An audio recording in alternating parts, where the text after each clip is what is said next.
School 8টা বাজে, 8টা বাজে না, 8টা বাজে আর কি করবো?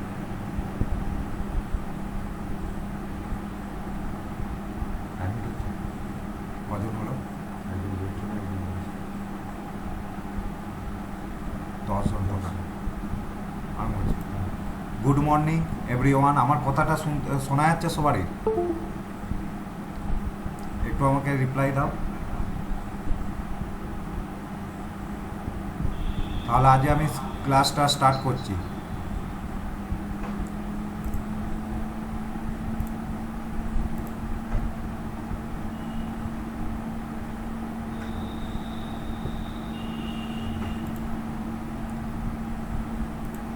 আজকে যেটা তোমাদের আমি করাবো সেটা হচ্ছে ইম্পর্টেন্ট লিডার, একটা ইতিহাসের সবচেয়ে ভালো টপিক, যেটার থেকে প্রায় প্রতি বছর কনস্টেবল অর্থাৎ ডাব্লিউবিপি বা কেপি যেটাই বলো, একটা করে কোশ্চেন আছে এই ইম্পর্টেন্ট লিডার থেকে।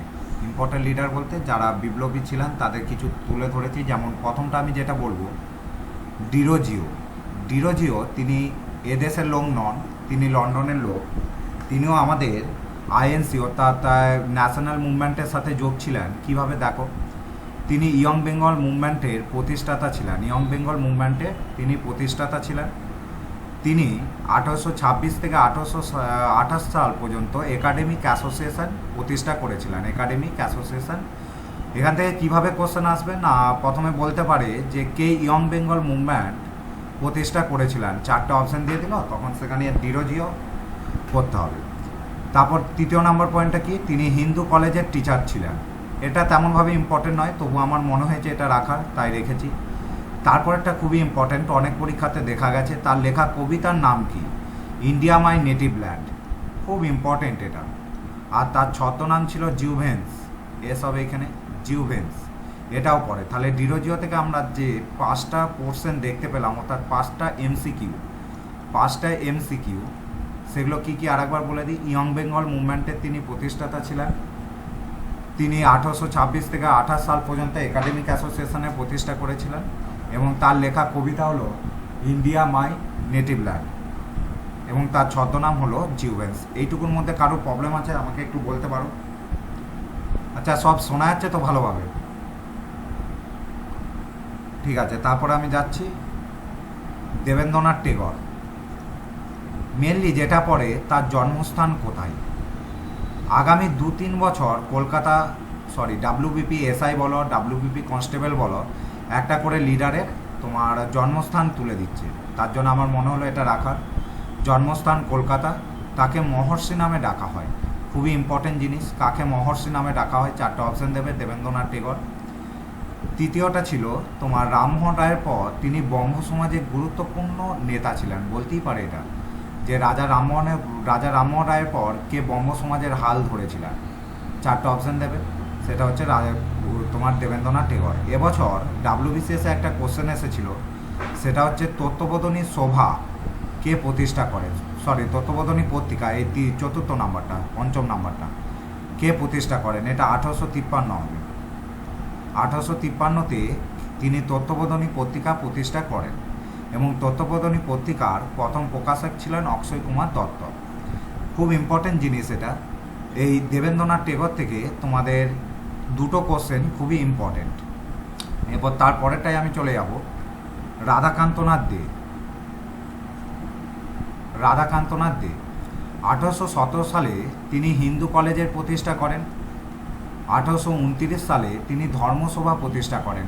ইম্পর্টেন্ট একটা অর্গানাইজেশন, ধর্মসভা কে প্রতিষ্ঠা করেন, রাধাকান্তনাথ দে অপশনে থাকবে। এরপর শব্দ কল্পদ্রুম বলে তোমাদের একটি সংস্কৃত ডিকশনারি চালু করেন তিনি। সংস্কৃত ডিকশনারি, এটাও পড়তে পারে এমসিকিউ। এরপর দাদাভাই নৌরাজিতে যাব। দাদাভাই নৌরাজি কি বলছে এখানে, তিনি প্রথম, এইটা খুব ইম্পর্টেন্ট, এই প্রথম পয়েন্টটা প্রতি পরীক্ষায়, কোনো না কোনো পরীক্ষায় প্রতি বছর এটা আসে কি, দাদাভাই নৌরাজিটার পয়েন্টগুলো সবগুলোই খুবই ইম্পর্টেন্ট পয়েন্ট সবগুলো। দেখো, তিনি প্রথম ভারতীয় যিনি ব্রিটিশ পার্লামেন্টে নির্বাচিত হয়েছিলেন 1893 খ্রিস্টাব্দে। এরপর বলতে পারে কোন পার্টির তিনি লোক ছিলেন, কোন পার্টির মেম্বার ছিলেন, এটাও পরে মেম্বার অফ লিবারেল পার্টি। খুব পয়েন্টগুলো খুব ভালোভাবে মনে রাখবে। তারপর কি তিনি প্রথম ভারতীয় যিনি পার ক্যাপিটাল ইনকাম গণনা করেছিলেন, এটাও বলে। এটা ইকোনমির কোশ্চেন, তবু ইতিহাসের আমার রাখার মনে হলো রেখেছি। তিনি গ্র্যান্ড ওল্ড ম্যান নামে পরিচিত, অর্থাৎ এই কোশ্চেনটা তোমাদের এবছর 2022-এর WBCS-এ প্রিলিমসে এসেছিল। তিনি গ্র্যান্ড ওল্ড ম্যান নামে পরিচিত। এটা তিনি দ্বিতীয় ভারতীয় যিনি আনঅফিসিয়ালিভাবে ইংল্যান্ড ভ্রমণ করেছিলেন। তাহলে প্রথম আনঅফিসিয়ালভাবে কে গিয়েছিলেন না, রাজা রামমোহন রায়। এরপর তিনি poverty and un-British rule of India বইটি রচনা করেছিলেন। তাহলে কি বইটা একটু ভালো করে দেখো, poverty and un-British rule of India, এইভাবেই তুলে দেবে। Poverty and un-British rule of India বইটি কে রচনা করেছিলেন, এটা খুব ইম্পর্টেন্ট জিনিস। এরপর চলে যাব জিভি যোশী। একটি ইম্পর্টেন্ট এখানে, সেটি হচ্ছে তিনি কাকা সাহেব নামে জনপ্রিয় ছিলেন। কাকা সাহেব নামে তিনি জনপ্রিয় ছিলেন। এরপর যেটা যাব সেটা হচ্ছে তোমার 1877 সালে তিনি দিল্লি দরবারে খাদি পার্টিসিপেট করেছিলেন। এটা অতটা ইম্পর্টেন্ট নয়। আচ্ছা, এত দূর পর্যন্ত কারোর কোনো বুঝতে অসুবিধা হলো বা কোনো জায়গা কোনো প্রবলেম থাকলে বলতে পারো আমাকে।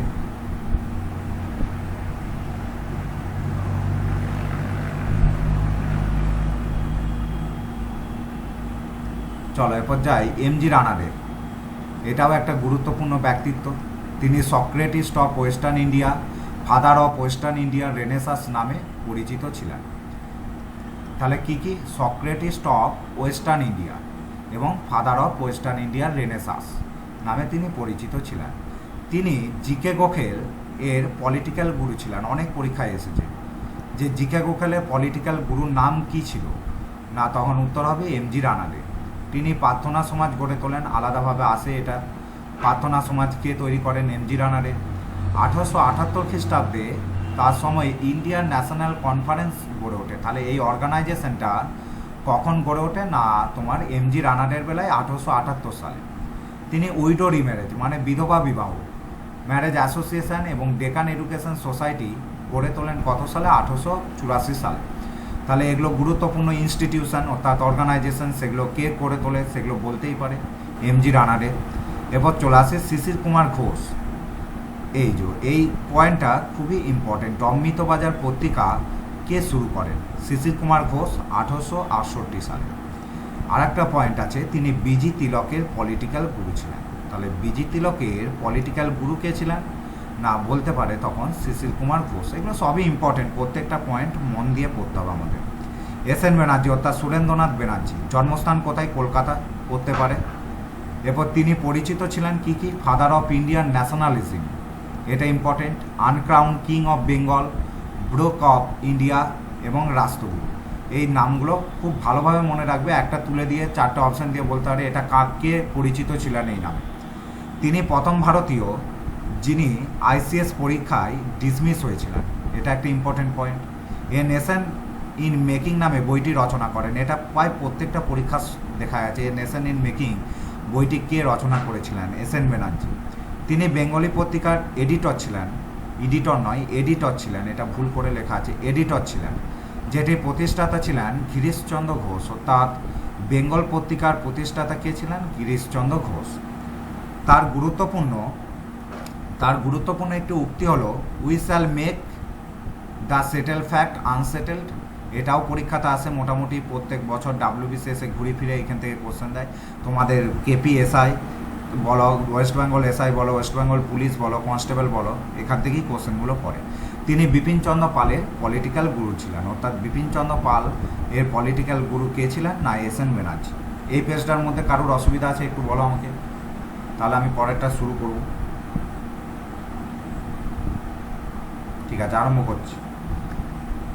ফিরোজ শাহ মেহতা সম্বন্ধে কি জানবো, তিনি ইন্ডিয়ান ন্যাশনাল কংগ্রেসের দ্বিতীয় সেক্রেটারি ছিলেন। অর্থাৎ ইন্ডিয়ান ন্যাশনাল কংগ্রেসের দ্বিতীয় সেক্রেটারি ছিলেন। আর ফার্স্ট সেক্রেটারি, অর্থাৎ লিখে দিচ্ছি, ফার্স্ট সেক্রেটারির নাম ছিল তোমার হিউম, এও হিউম ফার্স্ট সেক্রেটারির নাম ছিল। তিনি মডারেট কংগ্রেসের গুরুত্বপূর্ণ নেতা ছিলেন, বলতেই পারে মডারেট কংগ্রেসের গুরুত্বপূর্ণ নেতার নাম কি ছিল, ফিরোজ শাহ মেহতা। তিনি বোম্বাই ক্রনিক্যালের সাথে যুক্ত ছিলেন। বলতেই পারে বোম্বাই ক্রনিক্যালের সাথে কে যুক্ত ছিল, 4টা অপশন দিয়ে দেবে। ফিরোজ শাহ মেহতা। তিনি ইন্ডিয়ান ব্যাংকের প্রতিষ্ঠাতা করেন, এটা খুব একটা ইম্পর্টেন্ট জিনিস। ব্যাংক, ইন্ডিয়ান ব্যাংকের প্রতিষ্ঠাতা কে করেছিলেন? ফিরোজ শাহ মেহতা। এরপর চলে যায় রাজা রামমোহন রায়। সম্ভবত 2020 WBPSI এই জন্মস্থানটা এসেছিল, 2020 সম্ভবত। জন্মস্থান কোথায় ভালো করে দেখে রাখো, হুগলি এবং খানাকুল, হুগলির খানাকুলে। Father of India renaissance, father of modern India, morning star of India, prophet of new India, Indian Prometheus, pioneer of Indian journalism এবং প্রভৃতি নামে তাকে পরিচিত। প্রত্যেকটা কোশ্চেন হিট করবে এখান থেকে, দেখে রাখো।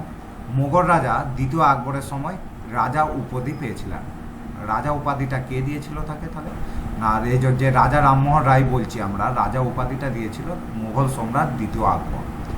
এরপর চলে যাই, তিনি আরও এর সম্বন্ধে আছে, আমি লাস্টের পেজে এটা ইয়ে করেছি। ব্রহ্ম সমাজ কে প্রতিষ্ঠা করেছিলেন? না, রাজা রামমোহন রায়। ব্রহ্ম সমাজ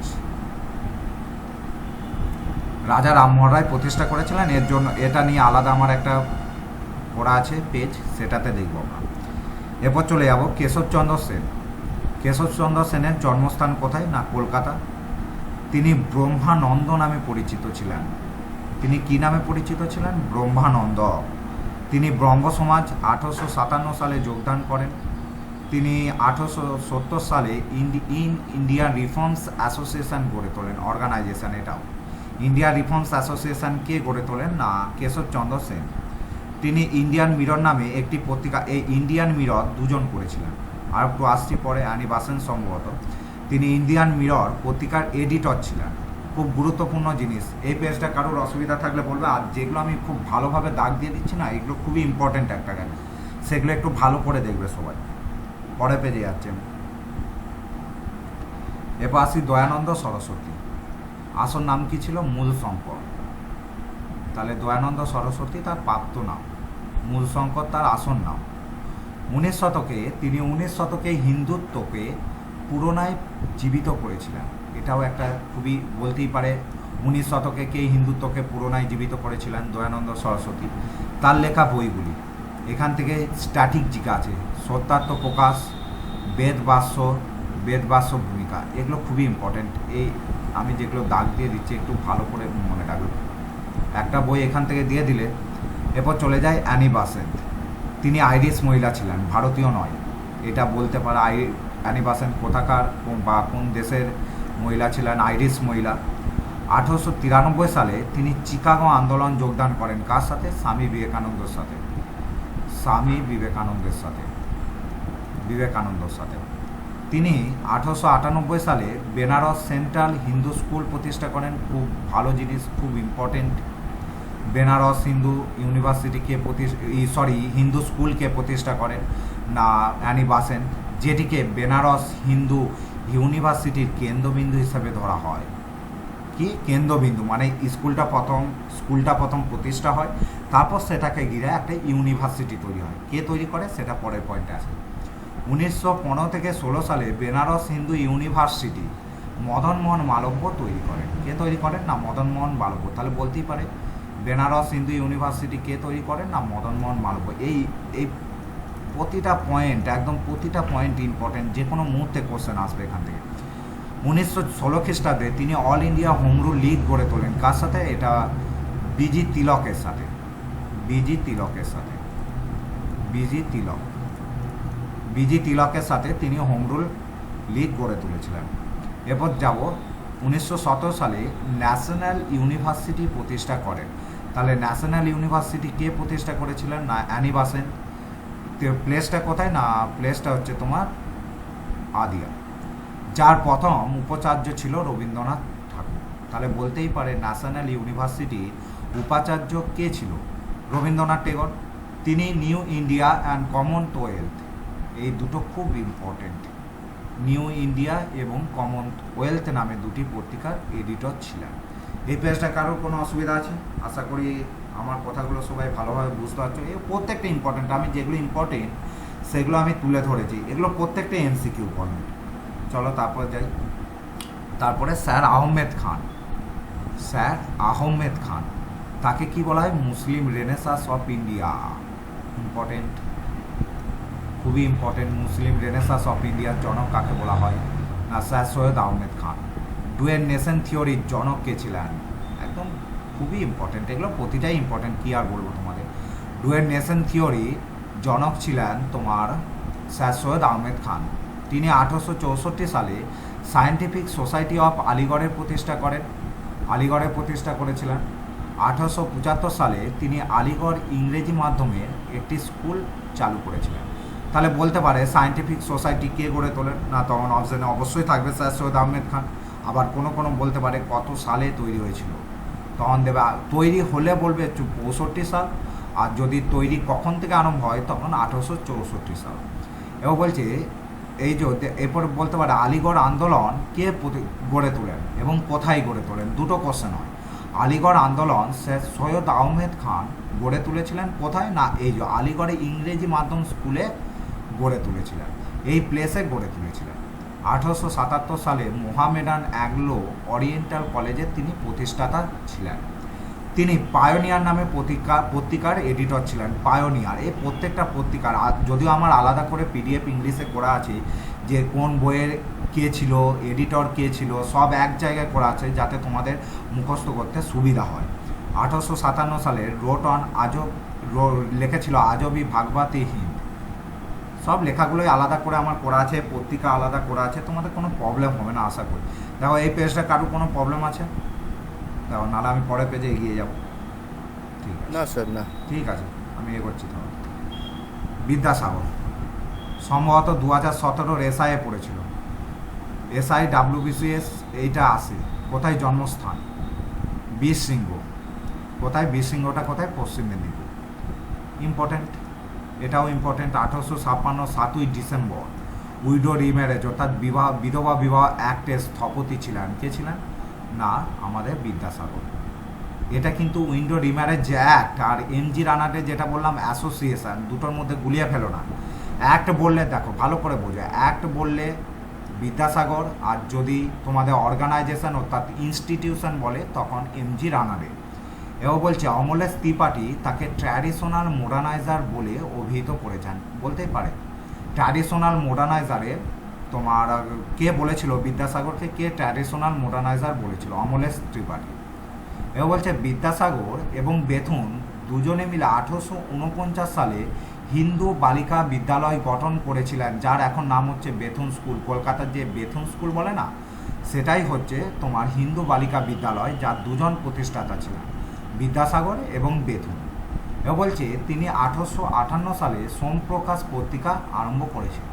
কত সালে? এই পত্রিকাগুলো প্রত্যেকটা ইম্পর্টেন্ট, প্রত্যেকটা পত্রিকা, যে কোনো একটা পত্রিকা যে কোনো পরীক্ষায়, শুধু WBP কেন, KP কেন, যে কোনো পরীক্ষাতে তোমাদের এই পত্রিকাগুলো ইম্পর্টেন্ট। তিনি এইটা কাটো, তিনি 1863 থেকে 64 সালে মেট্রোপলিটিয়ান ইনস্টিটিউশন, যেটা বিদ্যাসাগর কলেজ নামে প্রতিষ্ঠিত, এখন কলকাতার বিদ্যাসাগর কলেজ। বলতেই পারে বিদ্যাসাগর কলেজের ফর্মাল নেম কী ছিল? ফর্মাল নেম ছিল মেট্রোপলিটন ইনস্টিটিউশন। তিনি কি লিখেছিলেন? বর্ণ পরিচয়, এটা বানানটা ভুল আছে, বর্ণ পরিচয়, ভ্রান্তি বিলাস, এগুলো সব আমার আলাদা করে একটা পুরো PDF করা আছে, যেখানে তোমার পত্রিকা কে করেছিল বা কে লিখেছিল। এরপর তোমার চলে আসে স্বামী বিবেকানন্দ। আসল নাম কি ছিল? নরেন্দ্রনাথ দত্ত, সবাই জানো। তিনি কোথায় জন্মগ্রহণ করেছিলেন? তিনি কলকাতায় জন্মগ্রহণ করেছিলেন। তাই স্বামী বিবেকানন্দ কোথায় জন্মগ্রহণ করেছিলেন? কলকাতায়। তিনি 1896 থেকে 97 সাল পর্যন্ত রামকৃষ্ণ মিশন প্রতিষ্ঠা করেছিলেন। এই কোশ্চেনটাও ইম্পর্টেন্ট যে রামকৃষ্ণ মিশন কত সালে বা কে প্রতিষ্ঠা করেছিলেন। স্থান কোথায়? স্থান বরাহনগরে প্রথম তিনি প্রতিষ্ঠা করেছিলেন, কিন্তু সেখান থেকে বেলুড়ে স্থানান্তরিত হয়। বেলুড়ে, তাহলে বলতে পারে যে রামকৃষ্ণ মিশন প্রথম বরাহনগরে তোমার প্রতিষ্ঠিত হয়, তারপর বরাহনগর থেকে পরে বেলুড়ে স্থানান্তরিত হয়। তিনি কি লিখেছিলেন? বর্তমান ভারত, পরিব্রাজক, কর্মযোগ, পাশ্চাত্য। আচ্ছা, এই নিয়ে আর কারো কোনো প্রবলেম আছে? নাহলে আমি পরে পেয়ে যাব। ঠিক আছে, চলো। রমেশচন্দ্র দত্ত। ঠিক আছে, রমেশচন্দ্র দত্ত তিনি কি নামে পরিচিত ছিল? দেখব, ফাদার অফ ইকোনমিক্স ন্যাশনালিজম নামে তিনি পরিচিত ছিলেন। ড্রেন তিনি ড্রেন অফ ওয়েলথ থিওরির সাথে যুক্ত ছিলেন, যেটা আমি বললাম তোমাদের দাদাভাই নৌরোজি যেটা যুক্ত ছিলেন। এবং 1869 সালে তিনি আইসিএস পরীক্ষায় পাস করেছিলেন, এটা ভাইটাল জায়গা। বলতে পারে রমেশচন্দ্র দত্ত আইসিএস পরীক্ষায় কত সালে পাস করেছিলেন? 1869 সালে। এরপর জিকে গোখলে যাব, তিনি মহামতি নামে পরিচিত ছিলেন। তাহলে জিকে গোখলে কী নামে পরিচিত ছিল? মহামতি। তিনি মহাত্মা গান্ধীর পলিটিক্যাল গুরু ছিলেন, এটা খুবই ইম্পর্টেন্ট। মহাত্মা গান্ধীর পলিটিক্যাল গুরু কে ছিল? জিকে গোখলে। তিলক তাকে ডায়মন্ড অফ ইন্ডিয়া বলে উপাধি দিয়েছিলেন। তাহলে তিলক অর্থাৎ বিজি তিলক কাকে ডায়মন্ড অফ ইন্ডিয়া বলছে? না, তোমার জিকে গোখেলকে ডায়মন্ড অফ ইন্ডিয়া বলছে। তার অনুরোধে গান্ধীজি সাউথ আফ্রিকা থেকে ভারতে ফিরে এসেছিলেন 1915 সালে। তাহলে সাউথ আফ্রিকা থেকে গান্ধীজি কার অনুরোধে ফিরে এসেছিলেন? না, এই জিকে গোখেলের অনুরোধে ফিরে এসেছিলেন। হ্যাঁ, এরপর তারপরেটা হচ্ছে তার বিখ্যাত উক্তিটা কি? এটা খুব পরীক্ষায় পড়ে, ওই এস এন ব্যানার্জির মতো। হোয়াট বেঙ্গল থিংস টুডে, বলছে বাংলা যেটা আজকে ভাববে, ইন্ডিয়া থিংস টুমোরো, ভারত সেটা কালকে ভাববে। অর্থাৎ তিনি বাংলাকে অনেকটাই এগিয়ে রেখেছিলেন। তার সময়কালে 1905 সালে সার্ভেন্ট অফ ইন্ডিয়া সোসাইটি প্রতিষ্ঠিত হয়। এটাও এবছর WBCS-এর 2022-এর question. Servant of India society কে প্রতিষ্ঠিত করে? 1905 সালে তিনি রেলওয়ে বোর্ড অফ ইন্ডিয়া গঠিত করেন। তিনি নয়, তার বেলায়, এখানে একটু বলাটা ভুল হলো, 1905 সালে জিকে গোখলের সময় রেলওয়ে বোর্ড অফ ইন্ডিয়া প্রতিষ্ঠিত হয়। বলছে মদনমোহন মালব্য, তিনি মহামান্য নামে পরিচিত। অর্থাৎ যতগুলো লিডার পড়াচ্ছি না, সবারই একটা করে নাম আছে, এই নামগুলো মনে রাখবে ভালো করে। মহামান্য নামে পরিচিত ছিলেন। গান্ধীজি তাকে বড় ভাই হিসাবে কনসিডার করতেন, অর্থাৎ বড় ভাই হিসাবে তাকে দেখত বা ডাকত। তিনি 1915 থেকে 16 সাল অল ইন্ডিয়া হিন্দু মহাসভা প্রতিষ্ঠা করেছিলেন। তাহলে তিনি কখন অল ইন্ডিয়া হিন্দু মহাসভা প্রতিষ্ঠা করছেন? না, 1915 সাল থেকে 16 সাল। তিনি হিন্দুস্তান মর্যাদা, হিন্দুস্তান টাইমস নামে পত্রিকার এডিটর ছিলেন। এতগুলো পত্রিকার তিনি এডিটর ছিলেন, এটাও খুব ইম্পর্টেন্ট। দেখো এর মধ্যে, এই পেজটার মধ্যে কারো কোনো অসুবিধা আছে? সবগুলো ইম্পর্টেন্ট। আমি এগোচ্ছি তারপরটাই। মৌলানা আবুল কালাম আজাদ, মৌলানা আবুল কালাম আজাদ, দেখা যাক। তার অটোবায়োগ্রাফি হলো ইন্ডিয়া উইন্স ফ্রিডম। খুব পরীক্ষায় পড়ে, হিট করে এটা প্রচুর। তাহলে ইম্পর্টেন্ট জিনিস, ইন্ডিয়া উইন্স ফ্রিডম। তিনি কংগ্রেসের পরপর 6 বছর প্রেসিডেন্ট ছিলেন। তাহলে কংগ্রেসের ক বছর প্রেসিডেন্ট ছিলেন? 6 বছর। এডিটার কি ছিলেন? আল হিলাল, উর্দু ভাষায়, এটা উর্দু, আল হিলালটা উর্দু, আল বালাগি, এগুলোর এডিটার ছিলেন। এরপর চলে আসে সরোজিনী নাইডু। তিনি নাইট অ্যাঙ্গেল অফ ইন্ডিয়া নামে পরিচিত ছিলেন। তাহলে তাকে কি বলে ডাকা হচ্ছে? না, নাইট অ্যাঙ্গেল অফ ইন্ডিয়া। তিনি স্বাধীন ভারতের প্রথম মহিলা গভর্নর ছিলেন। তাহলে বলতে পারে ভারত স্বাধীন হওয়ার পর প্রথম মহিলা গভর্নর কে ছিলেন? না, সরোজিনী নাইডু। 1931 সালে তিনি সেকেন্ড রাউন্ড টেবিল কংগ্রেসে যোগদান করেন। অর্থাৎ এই সেকেন্ড রাউন্ড টেবিল কনফারেন্সে তোমার কংগ্রেস যোগদান করেছিল, যেটা সেকেন্ড রাউন্ড টেবিল কনফারেন্সে। এখানে কংগ্রেস যোগদান বলতে গান্ধীজি যোগদান করেছিল, তাই বলা হয় কংগ্রেস এই সেকেন্ড রাউন্ড টেবিল কনফারেন্সে যোগদান করেছিল। রাজেন্দ্র প্রসাদ, তাকে কি বলছে? গান্ধী অফ বিহার নামে ডাকা হয়। তাহলে গান্ধী অফ বিহার কাকে বলছে? না, বিহারের গান্ধী কাকে বলছে? রাজেন্দ্র প্রসাদকে। তাকে কি বলা হতো? জেন্টেলম্যান অ্যামং দি পলিটিশিয়ান, অর্থাৎ পলিটিশিয়ানদের জেন্টেলম্যান বলা হতো। এটাও খুব ইম্পর্টেন্ট। তার লেখা বইগুলি হলো India divided, the feet of Mahatma, পুরোটাই নয়, এটা আলাদা, দি ফিট অফ মহাত্মা। দেশ নামে পত্রিকার এডিটার ছিলেন। এই দেশ নামে পত্রিকার তিনি এডিটার ছিলেন। এবার তাহলে যাই বল্লভভাই পাটেল কি বলছে? তাকে ভারতের লৌহ মানব হিসেবে ডাকা হতো। তাহলে আয়রন ম্যান অফ ইন্ডিয়া কাকে বলা হয়? বল্লভভাই পাটেলকে। এছাড়াও তিনি ইন্ডিয়ান বিসমার্ক নামে পরিচিত ছিলেন। 1948 সালে তিনি ইন্ডিয়ান অ্যাডমিনিস্ট্রেটিভ সার্ভিস চালু করেছিলেন, অর্থাৎ IAS পরীক্ষাটি তিনি চালু করেছিলেন। তাহলে আইএস পরীক্ষা কে চালু করছে? না, বল্লভভাই পাটেল। তাহলে এই আশা করি এইখানে কোনো অসুবিধা নেই। আমি তারপরে পাটে যাই। দেখো এখানে কিছু ইম্পর্টেন্ট জিনিস আমি তোমাদের তুলে ধরেছি। ল্যান্ড হোল্ডার সোসাইটি অর্গানাইজেশন বলতে পারে কে তৈরি করে? না, দ্বারকনাথ টেগর। দ্বারকনাথ টেগর কি তৈরি করছে? না, ল্যান্ড হোল্ডার সোসাইটি। কত সালে তৈরি করছে? 1838 সাল, Kolkata. Land holder society. East India Association ও তার দাদাভাই নৌরাজি এটা তৈরি করছে কত সালে? 1866 সালে, লন্ডন। তাহলে ইস্ট ইন্ডিয়া অ্যাসোসিয়েশন কে তৈরি করছে? না, একটু পেনের কালিটা আমি বোতলে ঠিক আছে, বদলানো যাচ্ছে না। ইন্ডিয়ান অ্যাসোসিয়েশনটা কে তৈরি করছে? না, আনন্দমোহন বসু এবং এস এন ব্যানার্জি। কত সালে তৈরি করছে? 1876। এগুলো সব ইম্পর্ট্যান্ট অর্গানাইজেশন। তারপর ব্রহ্ম সমাজ, বললাম এটা ব্রাহ্ম করা আছে, এটা ব্রহ্ম হবে। ব্রহ্ম সমাজ রাজা রামমোহন রায় 1828 কলকাতাতে তৈরি করেন। কলকাতাতে তৈরি করছে, তাহলে বলতে পারে ব্রহ্ম সমাজ কে তৈরি করে? রাজা রামমোহন রায়। এবং বলি সাধারণ ব্রহ্ম সমাজ, এটা গুলিয়ে ফেলো না, এটা ব্রহ্ম সমাজ, এটা সাধারণ ব্রহ্ম সমাজ। কে তৈরি করছে? না, শিবনাথ শাস্ত্রী কত সালে তৈরি করছে? 1878 সালে। তাহলে এইটুকুর মধ্যে যেমন বললাম land holder society, East India association, Indian association. আবার দেখো এইখানে দুটো প্রবলেম, এটা ইস্ট যোগ করা আছে দিয়ে ইন্ডিয়া অ্যাসোসিয়েশন, এটা ইন্ডিয়ান অ্যাসোসিয়েশন, ভুলিয়ে ফেলো না। এটা দাদাভাই নৌরাজি, এটা আনন্দমোহন বোস। তেমনি ব্রহ্ম সমাজ এবং সাধারণ ব্রহ্ম সমাজ, এটা কেউ গুলিয়ে ফেলো না। ব্রহ্ম সমাজ বললে রাজা রামমোহন রায়, সাধারণ ব্রহ্ম সমাজ বললে শিবনাথ শাস্ত্রী। এরপর যেটা দেখব নববিধান সভা কে তৈরি করছে? না, কেশবচন্দ্র সেন এই অর্গানাইজেশনের প্রতিষ্ঠা করেন। 1880 সালে তিনি প্রতিষ্ঠা করছেন। তারপর দেখব আর্য সমাজটা কে তৈরি করছে? না, দয়ানন্দ সরস্বতী, যার আসল নাম মূল শঙ্কর, আমি আগেই বলেছি। 1875 বোম্বে। আর্য সমাজের মূল লক্ষ্য ছিল হিন্দুইজমকে প্রতিষ্ঠা করা। বললাম না 19 শতকে 19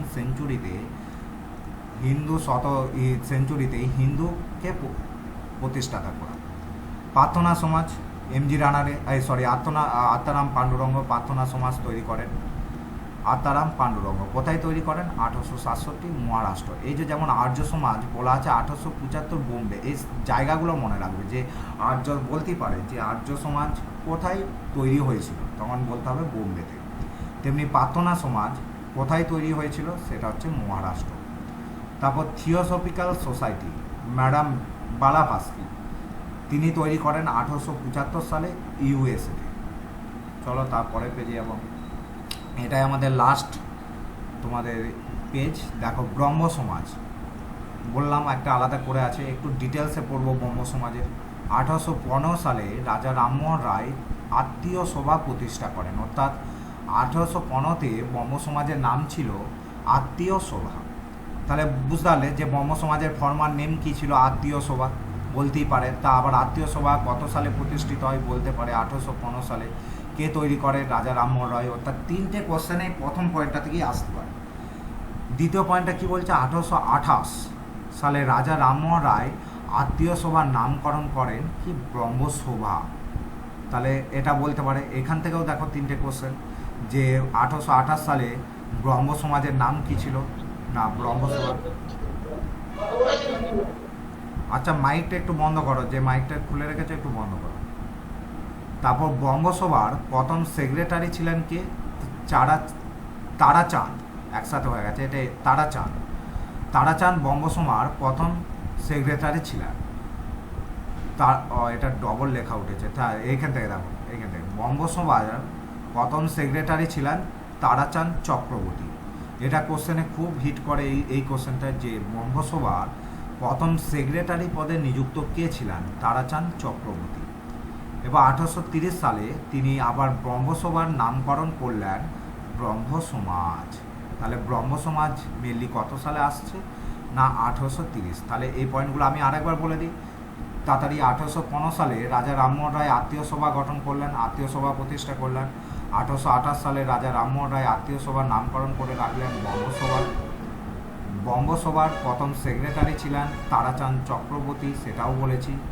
তারপর 1830 সালে আবার বঙ্গসভার নামকরণ করলেন বঙ্গ সমাজ। এত দূরই আজকে তোমাদের হিস্ট্রির প্রথমটা ছিল, প্রথম চ্যাপ্টার, যে ইম্পর্টেন্ট লিডার, যেখান থেকে পায় প্রতি বছর প্রত্যেক পরীক্ষায় কোনো না কোনো কোশ্চেন এখান থেকে হিট করে। এই শুধু আমি যেটা দিয়েছি এখান থেকেই তোমরা 99% কমন পাবে এখান থেকে। তাছাড়া তো আমার আরও আছে, আরও হিস্ট্রির মডিউল তৈরি করা আছে তোমাদের জন্য। এরপর আমি যেটা বলে দিই পেমেন্টের কথাটা, পেমেন্টটা তোমরা 1500 টাকা অ্যাডভান্স পেমেন্ট করবে, আমার ইউপিআই আইডি দেওয়া আছে। পরের 1500 আমি বলে দেবো কখন দিতে হবে, আফটার 30টা বা 40টা ক্লাসের পর। তোমাদের সপ্তাহে 5 দিন ক্লাস হবে, সপ্তাহে 5 দিন ক্লাস হবে। দুটো স্যার ক্লাস নেবেন, অর্থাৎ আমি সুমন আর সোমেন স্যার দুজন ক্লাস নেব। আমি হচ্ছে পুরো আর্টস গ্রুপের দায়িত্বে আছি, অর্থাৎ আমার সাবজেক্টে থাকবে history, geography, economy, static GK, CA এবং রিজনিং। আর সৌমেন স্যারের দায়িত্বে আছে পুরো সায়েন্স গ্রুপ। সায়েন্স গ্রুপটা থাকবে, ম্যাথ থাকবে, সংবিধান থাকবে। দুটো স্যার, মোট 5 দিন আমরা ক্লাস করাবো।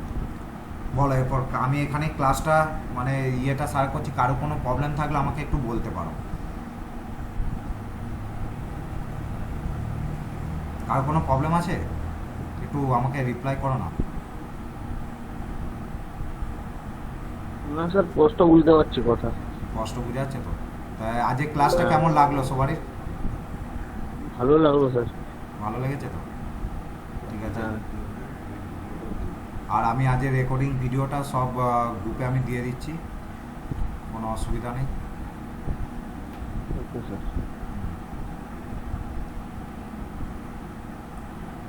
ঠিক আছে, তাহলে আজ এই পর্যন্ত থাকছে তোমাদের। আমি গ্রুপে সব এরপর ডিসকাস করছি। তোমরা পেমেন্টটা যত তাড়াতাড়ি পারো করে দাও, 26 তারিখ থেকে আমরা ক্লাস আরম্ভ করবো।